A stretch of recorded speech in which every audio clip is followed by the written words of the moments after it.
ଜୟ ଜଗନ୍ନାଥ। ଶୁଭ ସକାଳ ଦର୍ଶକ ବନ୍ଧୁ। ଚାଲନ୍ତୁ ଆଜି ଦିନର କିଛି ଗୁରୁତ୍ୱପୂର୍ଣ୍ଣ ଖବର ଉପରେ ନଜର ପକାଇବା। ତା ପୂର୍ବରୁ ଆମ ଚ୍ୟାନେଲକୁ ନୂଆ ଆସିଥିଲେ ଚ୍ୟାନେଲକୁ ସବସ୍କ୍ରାଇବ୍ କରି ପାଖରେ ଥିବା ବେଲ୍ ଆଇକନକୁ କ୍ଲିକ୍ କରିନିଅନ୍ତୁ। ପ୍ରଥମ ଖବର, ବୁକ୍ କରିପାରିବେନି ଓଲା ଉବର, 6 ଘଣ୍ଟା ଧର୍ମଘଟ କରିବେ ଡ୍ରାଇଭର। ଯଦି ଆପଣ ଶନିବାର ଅର୍ଥାତ୍ ଫେବୃଆରୀ 7, 2026ରେ ଯାତ୍ରା କରିବାକୁ ଯୋଜନା କରୁଛନ୍ତି, ତେବେ ଆପଣଙ୍କୁ ଅଧିକ ସତର୍କ ରହିବାକୁ ପଡ଼ିବ। କାରଣ ଓଲା, ଉବର ଏବଂ ରାପିଡୋ ପରି ଆପ୍ ଆଧାରିତ କ୍ୟାବ୍ ଏବଂ ବାଇକ୍ ଟ୍ୟାକ୍ସି ଚାଳକମାନେ ସାରା ଦେଶରେ 6 ଘଣ୍ଟା ପାଇଁ ଧର୍ମଘଟରେ ରହିବେ। ଏହି ଧର୍ମଘଟ ପ୍ରମୁଖ ସହର ଏବଂ ଅନେକ ଛୋଟ ସହରରେ କ୍ୟାବ୍ ଏବଂ ବାଇକ୍ ଟ୍ୟାକ୍ସି ସେବାକୁ ଆଂଶିକ କିମ୍ବା ସମ୍ପୂର୍ଣ୍ଣ ଭାବରେ ବାଧା ଦେଇପାରେ, ଯାହା ଫଳରେ ଯାତ୍ରୀମାନେ ସେମାନଙ୍କର କାର୍ଯ୍ୟାଳୟ, ବିମାନବନ୍ଦର, ରେଳ ଷ୍ଟେସନ ଏବଂ ଅନ୍ୟାନ୍ୟ ଗୁରୁତ୍ୱପୂର୍ଣ୍ଣ ଗନ୍ତବ୍ୟସ୍ଥଳରେ ପହଞ୍ଚିବା କଷ୍ଟକର ହୋଇଯିବ। ପରବର୍ତ୍ତୀ ଖବର, ଛୋଟ ବ୍ୟବସାୟକୁ ବଡ଼ ଉପହାର, ବିନା ଗ୍ୟାରେଣ୍ଟିରେ ମିଳିବ 20 ଲକ୍ଷ। ଭାରତୀୟ ରିଜର୍ଭ ବ୍ୟାଙ୍କ ଛୋଟ ବ୍ୟବସାୟକୁ ବଡ଼ ଉପହାର ଦେଇଛି, ଯାହା ଦେଶର ଛୋଟ ବ୍ୟବସାୟୀ ଏବଂ ଉଦ୍ୟୋଗୀମାନଙ୍କୁ ଏକ ଆଶ୍ୱସ୍ତି ଦେଇଛି।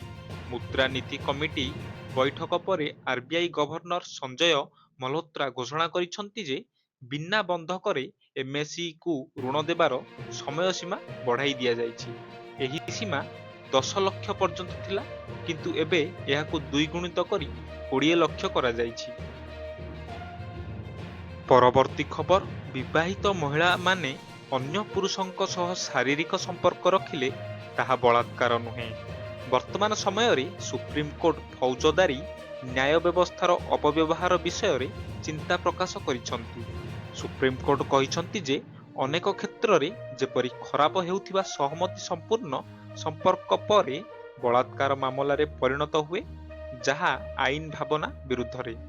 କୋର୍ଟ ସ୍ପଷ୍ଟ ଭାବରେ କହିଛନ୍ତି ଯେ ଯଦି ଜଣେ ମହିଳା ପୂର୍ବରୁ ବିବାହିତ ଏବଂ ଅନ୍ୟ ପୁରୁଷଙ୍କ ସହ ସହମତିପୂର୍ଣ୍ଣ ଯୌନ ସମ୍ପର୍କ ରଖନ୍ତି, ତେବେ ଯଦି ସେ ପରେ ବିବାହ କରିବାକୁ ମନା କରନ୍ତି, ତେବେ ସେ ବଳାତ୍କାର ମାମଲା ଦାୟର କରିପାରିବେ ନାହିଁ, କାରଣ ତାଙ୍କୁ ବିବାହର ପ୍ରତିଶ୍ରୁତି ଦିଆଯାଇନଥିଲା। ପରବର୍ତ୍ତୀ ଖବର, ହୋଲି ପାଇଁ ଚାଲିବ ଅଧିକ ଟ୍ରେନ୍। ହୋଲି ପାଇଁ ରେଳ ବିଭାଗ ଚଲାଇବ 1400 ନୂଆ ସ୍ପେଶାଲ ଟ୍ରେନ୍। ଆଗାମୀ ହୋଲି ପର୍ବରେ ଯାତ୍ରୀମାନଙ୍କ ପାଇଁ ଆରାମଦାୟକ ଏବଂ ଅସୁବିଧାମୁକ୍ତ ଯାତ୍ରା ସୁନିଶ୍ଚିତ କରିବା ପାଇଁ ଭାରତୀୟ ରେଳବାଇ ଏହାର ନେଟୱାର୍କରେ 1410ରୁ ଅଧିକ ହୋଲି ସ୍ୱତନ୍ତ୍ର ଟ୍ରେନ୍ ପରିଚାଳନା କରିବାକୁ ଯୋଜନା କରିଛି। ଏହି ସଂଖ୍ୟା 1500କୁ ବୃଦ୍ଧି ପାଇପାରେ। ଏହି ସ୍ୱତନ୍ତ୍ର ସେବାଗୁଡ଼ିକ ପର୍ବ ସମୟରେ ବର୍ଦ୍ଧିତ ଯାତ୍ରୀ ଚାହିଦା ପୂରଣ କରିବା ଏବଂ ପ୍ରମୁଖ ସ୍ଥାନଗୁଡ଼ିକ ମଧ୍ୟରେ ଉତ୍ତମ ସଂଯୋଗ ସୁନିଶ୍ଚିତ କରିବା ପାଇଁ ଲକ୍ଷ୍ୟ ରଖିଛି। ଏହି ସ୍ୱତନ୍ତ୍ର ଟ୍ରେନ୍‌ଗୁଡ଼ିକ ମାର୍ଚ୍ଚ ମାସରେ ଚଲାଇବାକୁ ସ୍ଥିର କରାଯାଇଛି। ଗତ ବର୍ଷ 2025ରେ ହୋଲି ପାଇଁ ମୋଟ 1444ଟି ସ୍ୱତନ୍ତ୍ର ଟ୍ରେନ୍ ଯାତ୍ରା ପରିଚାଳିତ ହୋଇଥିଲା। ପରବର୍ତ୍ତୀ ଖବର, ପୁଣି ଦେଶକୁ ଫେରିଲା ବ୍ଲାଡ ଫ୍ଲୁ ସଂକ୍ରମଣ। ତାମିଲନାଡୁର ଚେନ୍ନାଇରେ ପ୍ରାୟ 1500 କାଉଙ୍କ ହଠାତ୍ ମୃତ୍ୟୁ ପୁଣି ଥରେ ବ୍ଲାଡ ଫ୍ଲୁ ଭୂତାଣୁ ପ୍ରତି ଦୃଷ୍ଟି ଆକର୍ଷଣ କରିଛି, ଯାହା ଗତ କିଛି ବର୍ଷ ଧରି ସାରା ବିଶ୍ୱରେ ଶିରୋନାମରେ ରହିଆସିଛି। ବୈଜ୍ଞାନିକମାନେ ଚେତାବନୀ ଦେଇଛନ୍ତି ଯେ ବର୍ତ୍ତମାନ ସମଗ୍ର ବିଶ୍ୱରେ ବ୍ୟାପିଥିବା ଆଭିଆନ୍ ଇନଫ୍ଲୁଏଞ୍ଜ ଭୂତାଣୁ ଦ୍ରୁତ ଗତିରେ ବିକଶିତ ହେଉଛି, ଯାହା ଭବିଷ୍ୟତରେ ଏକ ବିଶ୍ୱ ମହାମାରୀ ସୃଷ୍ଟି କରିପାରେ। ପରବର୍ତ୍ତୀ ଖବର, ଓଡ଼ିଶାରୁ କଟିବେ 17 ଲକ୍ଷ ଭୋଟର। ସ୍ପେଶାଲ ଇଣ୍ଟେନ୍ସିଭ ରିଭିଜନ ବା ଏସ୍ଆଇଆର୍ ଅନ୍ତର୍ଗତ ଓଡ଼ିଶାରେ କଟିପାରନ୍ତି 17 ଲକ୍ଷ ଭୋଟର। ଏହା କହିଛନ୍ତି ଓଡ଼ିଶା ମୁଖ୍ୟ ନିର୍ବାଚନ ଅଧିକାରୀ ଆର୍ଏସ୍ ଗୋପାଳନ। ବର୍ତ୍ତମାନ ସୁଦ୍ଧା ପ୍ରାୟ 75% ଭୋଟରଙ୍କ ମ୍ୟାପିଂ ଶେଷ ହେଲାଣି। ରାଜ୍ୟର ପ୍ରାୟ 95% ଭୋଟର ଏସ୍ଆଇଆର୍‌ରେ ଯୋଗ୍ୟ ବିବେଚିତ ହେବାର ସମ୍ଭାବନା ରହିଛି। ବାକି ଯେଉଁ 5% ରହିଲେ, ସେମାନଙ୍କୁ ଭୋଟର ଲିଷ୍ଟରେ ନିଜ ନାମ ରଖିବା ପାଇଁ ଆବଶ୍ୟକ ପ୍ରମାଣପତ୍ର ଦେବାକୁ ପଡ଼ିବ। ଯଦି ପ୍ରମାଣପତ୍ର ଦେଇ ନ ପାରିଲେ, ସେମାନଙ୍କ ନାଁ ଭୋଟର ତାଲିକାରୁ କାଟି ଦିଆଯିବ, ଯାହାର ସଂଖ୍ୟା ପ୍ରାୟ 17 ଲକ୍ଷ ବୋଲି କହିଛନ୍ତି ମୁଖ୍ୟ ନିର୍ବାଚନ ଅଧିକାରୀ। କାରଣ 2025 ଭୋଟର ତାଲିକା ଅନୁଯାୟୀ ରାଜ୍ୟରେ ପ୍ରାୟ 3,40,00,000 ଭୋଟର ଅଛନ୍ତି। ପରବର୍ତ୍ତୀ ଖବର ବାଟବଣା ସ୍କୁଲ ପିଲାଙ୍କ ପୋଷାକ ବଣ୍ଟନ। ଚଳିତ ବର୍ଷ ଶିକ୍ଷାବର୍ଷ ଶେଷ ହେବାକୁ ବସିଲାଣି, କିନ୍ତୁ ପିଲାଙ୍କୁ ୟୁନିଫର୍ମ ମିଳିଲାନି। ବାରମ୍ବାର ଖବର ବାଜିବା ପରେ ବିଭାଗର ନିଦ ଭାଙ୍ଗିଛି। କାଲି ସୁଦ୍ଧା ପୋଷାକ ବଣ୍ଟନର ରିପୋର୍ଟ ଦେବାକୁ ବିଡିଓଙ୍କୁ ଚିଠି ଲେଖିଛି ଓସେପା। ଅନ୍ୟପଟେ ଗଣଶିକ୍ଷା ମନ୍ତ୍ରୀ କହିଛନ୍ତି ଅବହେଳା କରିଥିବା ଅଧିକାରୀଙ୍କ ବିରୋଧରେ ହେବ କାର୍ଯ୍ୟାନୁଷ୍ଠାନ।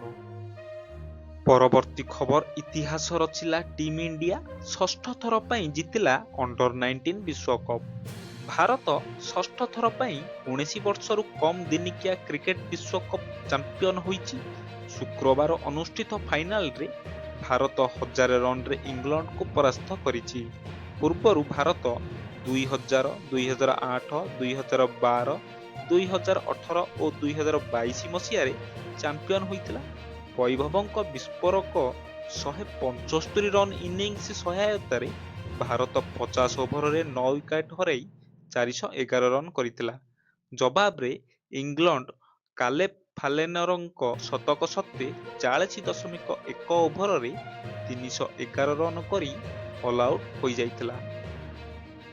ପରବର୍ତ୍ତୀ ଖବର ବଜେଟ୍ ବୈଠକରେ ହେଲା ଜରୁରୀ ଆଲୋଚନା। ମଧ୍ୟବିତ୍ତଙ୍କ ପାଇଁ ଏଥର ଫୋକସ୍ରେ ରହିବେ। ଆସନ୍ତା 20 ଫେବୃଆରୀରେ ବିଧାନସଭାରେ ରାଜ୍ୟ ବଜେଟ୍ ଉପସ୍ଥାପନ ହେବ। ଏହା ପୂର୍ବରୁ ଓଡ଼ିଶାବାସୀଙ୍କ ଠାରୁ ମଧ୍ୟ ରାୟ ଲୋଡ଼ିଛନ୍ତି ରାଜ୍ୟ ସରକାର। ମୁଖ୍ୟମନ୍ତ୍ରୀ କହିଛନ୍ତି ଆମ ସରକାର ହେଉଛି ଲୋକଙ୍କ ସରକାର। ଆମ ପାଇଁ ଲୋକଙ୍କ ସ୍ୱର ହେଉଛି ଭଗବାନଙ୍କ ସ୍ୱର। ତେଣୁ ସରକାରଙ୍କ ବଜେଟ୍ ପ୍ରସ୍ତୁତ ପ୍ରକ୍ରିୟା ଏବଂ ସଚିବାଳୟରୁ ବାହାରି ଲୋକଙ୍କ ପାଖକୁ ଯାଉଛି। ଜନସାଧାରଣଙ୍କ ଠାରୁ ସେମାନଙ୍କର ବହୁମୂଲ୍ୟ ମତାମତ ଆହ୍ୱାନ କରି ଅନୁଧ୍ୟାନ ଓ ତର୍ଜମା ପରେ ବଜେଟ୍ର ସ୍ଥାନିତ କରାଯାଉଛି। ଏହା ସବୁ ଦୃଷ୍ଟିରୁ ଲୋକଙ୍କ ବଜେଟ୍ ହେବ ବୋଲି ମୁଖ୍ୟମନ୍ତ୍ରୀ ମୋହନ ଚରଣ ମାଝୀ ଗୁରୁବାର ପ୍ରାକ୍ ବଜେଟ୍ ପରାମର୍ଶ ସଭା ଅବସରରେ କହିଛନ୍ତି। ପରବର୍ତ୍ତୀ ଖବର ଚିଟ୍ ଫଣ୍ଡ ଜମାକାରୀଙ୍କ ପାଇଁ ଖୁସି ଖବର, ବଢ଼ିଲା ଆବେଦନ ତାରିଖ। ପୁଣି ବଢ଼ିଲା ଚିଟ୍ ଫଣ୍ଡ ଆବେଦନ ତାରିଖ। ମାର୍ଚ୍ଚ 31 ତାରିଖ ପର୍ଯ୍ୟନ୍ତ ଚିଟ୍ ଫଣ୍ଡ କ୍ଷୁଦ୍ର ଜମାକାରୀଙ୍କ ପାଇଁ ଟଙ୍କା ଫେରସ୍ତ ପ୍ରକ୍ରିୟା ଜାରି ରଖିବାକୁ ସରକାର ନିଷ୍ପତ୍ତି ନେଇଛନ୍ତି। ପୂର୍ବରୁ ଟଙ୍କା ଫେରସ୍ତ ପ୍ରକ୍ରିୟା ଜାନୁଆରୀ 31 ତାରିଖ ପର୍ଯ୍ୟନ୍ତ ଧାର୍ଯ୍ୟ ହୋଇଥିଲା। ତେବେ କେତେକ କ୍ଷୁଦ୍ର ଜମାକାରୀ ଏପର୍ଯ୍ୟନ୍ତ ସେମାନଙ୍କ ଜମାରାଶି ଫେରସ୍ତ ପାଇନାହାନ୍ତି। ତେଣୁ ଅବଶିଷ୍ଟ ଜମାକାରୀଙ୍କ ସୁବିଧା ପାଇଁ ଏହି ଅର୍ଥ ଫେରସ୍ତ ପ୍ରକ୍ରିୟାକୁ ମାର୍ଚ୍ଚ 31 ତାରିଖ ପର୍ଯ୍ୟନ୍ତ ବୃଦ୍ଧି କରାଯାଇଛି। କିନ୍ତୁ ସରକାରଙ୍କ ଧିମା ପ୍ରକ୍ରିୟା ଉପରେ ପ୍ରଶ୍ନ ଉଠାଇଛନ୍ତି ଜମାକାରୀ ସଂଘ।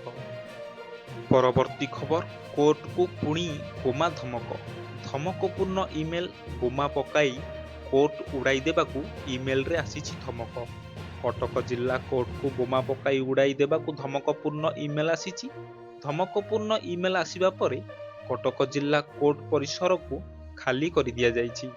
କମିଶନରେଟ୍ ପୋଲିସ ପହଞ୍ଚି ଛାନଭିନ୍ ଆରମ୍ଭ କରିଛି। କୋର୍ଟ ପରିସରରୁ ସମସ୍ତଙ୍କୁ ଖାଲି କରାଯାଇ ବୋମା ନିଷ୍କ୍ରିୟକାରୀ ଟିମ୍ ସହ ସନ୍ଧନୀ କୁକୁର ତନ୍ତନ କରି ଯାଞ୍ଚ ଆରମ୍ଭ କରିଛନ୍ତି। ତେବେ କେଉଁଠୁ ଓ କିଏ ଏଭଳି ଧମକପୂର୍ଣ୍ଣ ଇମେଲ ଦେଇଛି ତାହା ଜଣାପଡ଼ିନାହିଁ। ପରବର୍ତ୍ତୀ ଖବର ଅଶ୍ଳୀଳ ନୃତ୍ୟ ପ୍ରଦର୍ଶନ ନେଇ ନିଶାଙ୍କୁ ଜାମିନ। ଯାତ୍ରା ମଞ୍ଚରେ ଅଶ୍ଳୀଳ ନୃତ୍ୟ ପ୍ରଦର୍ଶନ ଘଟଣାରେ ନିଶା ମହାରଣାଙ୍କୁ ମିଳିଲା ଆଗୁଆ ଜାମିନ। ହାଇକୋର୍ଟରୁ ମିଳିଲା ସର୍ତ୍ତମୂଳକ ଆଗୁଆ ଜାମିନ। ବଲାଙ୍ଗୀରରେ ଅଶ୍ଳୀଳ ନୃତ୍ୟ ପ୍ରଦର୍ଶନକୁ ନେଇ ହୋଇଥିଲା ମାମଲା। ପୋଲିସ ନିଜ ଆଡୁ ମାମଲା ରୁଜୁ କରି 2 ଆୟୋଜକଙ୍କୁ ଗିରଫ କରିଥିଲା। ଗିରଫ ଭୟରେ ଆଗୁଆ ଜାମିନ ଆବେଦନ କରିଥିଲେ ନିଶା ମହାରଣା। ପରବର୍ତ୍ତୀ ଖବର ଆର୍ଥିକ ବର୍ଷ 2027 ସୁଦ୍ଧା ଓଡ଼ିଶାର ଅଗ୍ରାଧିକାରୀ କ୍ଷେତ୍ରରେ ଋଣ ସମ୍ଭାବନା। ଜାତୀୟ କୃଷି ଓ ଗ୍ରାମ୍ୟ ଉନ୍ନୟନ ବ୍ୟାଙ୍କ ନାବାର୍ଡ ପକ୍ଷରୁ ରାଜ୍ୟ କ୍ରେଡିଟ୍ ସେମିନାର 2026-27 ଅନୁଷ୍ଠିତ ହୋଇଯାଇଛି। 2026-27 ଆର୍ଥିକ ବର୍ଷରେ ଓଡ଼ିଶା ପାଇଁ 3.15 ଲକ୍ଷ କୋଟି ଟଙ୍କାର ଅଗ୍ରାଧିକାରୀ କ୍ଷେତ୍ର ଋଣ ସମ୍ଭାବନା ରହିଛି ବୋଲି ଆକଳନ କରାଯାଇଛି। ମୋଟ ଆକଳନ ମଧ୍ୟରୁ MSMEର ସର୍ବାଧିକ ଅଂଶ 1.52 ଲକ୍ଷ କୋଟି ଟଙ୍କା ଥିବାବେଳେ କୃଷି କ୍ଷେତ୍ରରେ 1.14 ଲକ୍ଷ କୋଟି ଟଙ୍କା ରହିଛି। ଅବଶିଷ୍ଟ ଅଂଶ ଗୃହ, ଶିକ୍ଷା, ଅକ୍ଷୟ ଶକ୍ତି, ସାମାଜିକ ଭିତ୍ତିଭୂମି, ରପ୍ତାନି ଋଣ ଏବଂ ଅନ୍ୟାନ୍ୟ କ୍ଷେତ୍ରରେ ରହିଛି। ପରବର୍ତ୍ତୀ ଖବର, ମହିଳାଙ୍କୁ ବାଧ୍ୟ କରାଯାଇ ପାରିବ ନାହିଁ। ମହିଳାଙ୍କ ପ୍ରଜନନ ସ୍ୱାଧୀନତାକୁ ଗୁରୁତ୍ୱ ଦେଇ ମାନ୍ୟବର ସୁପ୍ରିମକୋର୍ଟ ଶୁକ୍ରବାର ଏକ ବଡ଼ ନିଷ୍ପତ୍ତି ଶୁଣାଇଛନ୍ତି। ଜଣେ ଯୁବତୀଙ୍କୁ ତାଙ୍କ ଇଚ୍ଛା ବିରୁଦ୍ଧରେ ମାତୃତ୍ୱ ଗ୍ରହଣ କରିବା ପାଇଁ କୋର୍ଟ ବାଧ୍ୟ କରିପାରିବେ ନାହିଁ ବୋଲି ସ୍ପଷ୍ଟ କରିଛନ୍ତି ଶୀର୍ଷ ଅଦାଲତ। ଏହା ସହିତ 30 ସପ୍ତାହର ଗର୍ଭପାତ ପାଇଁ ଯୁବତୀଙ୍କୁ ଅନୁମତି ମିଳିଛି। ଜଷ୍ଟିସ୍ ବିଭି ନାଗାରତ୍ନଙ୍କ ନେତୃତ୍ୱରେ ଗଠିତ ଏକ ବେଞ୍ଚ ବମ୍ବେ ହାଇକୋର୍ଟ ପୂର୍ବ ନିଷ୍ପତ୍ତିକୁ ରଦ୍ଦ କରିଦେଇଛନ୍ତି। ବମ୍ବେ ହାଇକୋର୍ଟ ପୂର୍ବରୁ ଗର୍ଭପାତ ପାଇଁ ମନା କରିଥିଲେ ଏବଂ ଯୁବତୀଙ୍କୁ ସନ୍ତାନ ଜନ୍ମ କରି ପୋଷ୍ୟ ସନ୍ତାନ ଭାବେ ଅନ୍ୟକୁ ଦେଇଦେବାକୁ ପରାମର୍ଶ ଦେଇଥିଲେ। କିନ୍ତୁ ସୁପ୍ରିମକୋର୍ଟ କହିଛନ୍ତି ଯେ ଯଦି ଜଣେ ମହିଳାଙ୍କ ଗର୍ଭ ରଖିବାକୁ ଇଚ୍ଛା ନାହିଁ, ତେବେ ତାଙ୍କୁ ସନ୍ତାନ ଜନ୍ମ କରିବା ପାଇଁ କୋର୍ଟ ବାଧ୍ୟ କରିପାରିବେ ନାହିଁ। ପରବର୍ତ୍ତୀ ଖବର, ପୃଥିବୀକୁ ମାଡ଼ି ଆସୁଛି ଭୟଙ୍କର ସୌରଝଡ଼। ସୂର୍ଯ୍ୟରେ ସୃଷ୍ଟି ହୋଇଥିବା ଶକ୍ତିଶାଳୀ ବିସ୍ଫୋରଣ ଯୋଗୁଁ ବର୍ତ୍ତମାନ ପୃଥିବୀ ପାଇଁ ଭୟଙ୍କର ସୌରଝଡ଼ ବା ସୋଲାର ଷ୍ଟର୍ମ ଆଶଙ୍କା ରହିଛି। ଇସ୍ରୋ ଏବଂ ନାସା ଏହି ସୌର କାର୍ଯ୍ୟକଳାପକୁ ନେଇ ସତର୍କ ସୂଚନା ଜାରି କରିଛନ୍ତି। ପ୍ରଭାବରେ ପୃଥିବୀର ବାୟୁମଣ୍ଡଳରେ ରେଡିଓ ବ୍ଲାକଆଉଟ୍ ପରି ସ୍ଥିତି ସୃଷ୍ଟି କରିବା ଆଶଙ୍କା କରିଛନ୍ତି ବିଶେଷଜ୍ଞ। ପରବର୍ତ୍ତୀ ଖବର, ପ୍ରଧାନମନ୍ତ୍ରୀ ନରେନ୍ଦ୍ର ମୋଦିଙ୍କ ପରୀକ୍ଷା ପେ ଚର୍ଚ୍ଚା ଦେଶର କୋଟି କୋଟି ବିଦ୍ୟାର୍ଥୀଙ୍କୁ ନୂଆ ରାସ୍ତା ଦେଖାଉଛି। ପ୍ରଧାନମନ୍ତ୍ରୀଙ୍କ ଛୋଟ ଛୋଟ ଟିପ୍ସ ଏବଂ ସରଳ ଉଦାହରଣ ଛାତ୍ରଛାତ୍ରୀଙ୍କ ମନରୁ ପରୀକ୍ଷା ଭୟ ଦୂର କରି ସେମାନଙ୍କ ଆତ୍ମବିଶ୍ୱାସ ବୃଦ୍ଧି କରିଛି। ଏହି କାର୍ଯ୍ୟକ୍ରମ ଛାତ୍ରଛାତ୍ରୀ, ଶିକ୍ଷକ ଓ ଅଭିଭାବକଙ୍କ ପାଇଁ ସବୁଠୁ ବଡ଼ ମାର୍ଗଦର୍ଶକ ସାଜିବାରେ ସହାୟକ ହୋଇଛି ବୋଲି କହିଛନ୍ତି କେନ୍ଦ୍ର ଶିକ୍ଷା ମନ୍ତ୍ରୀ ଧର୍ମେନ୍ଦ୍ର ପ୍ରଧାନ।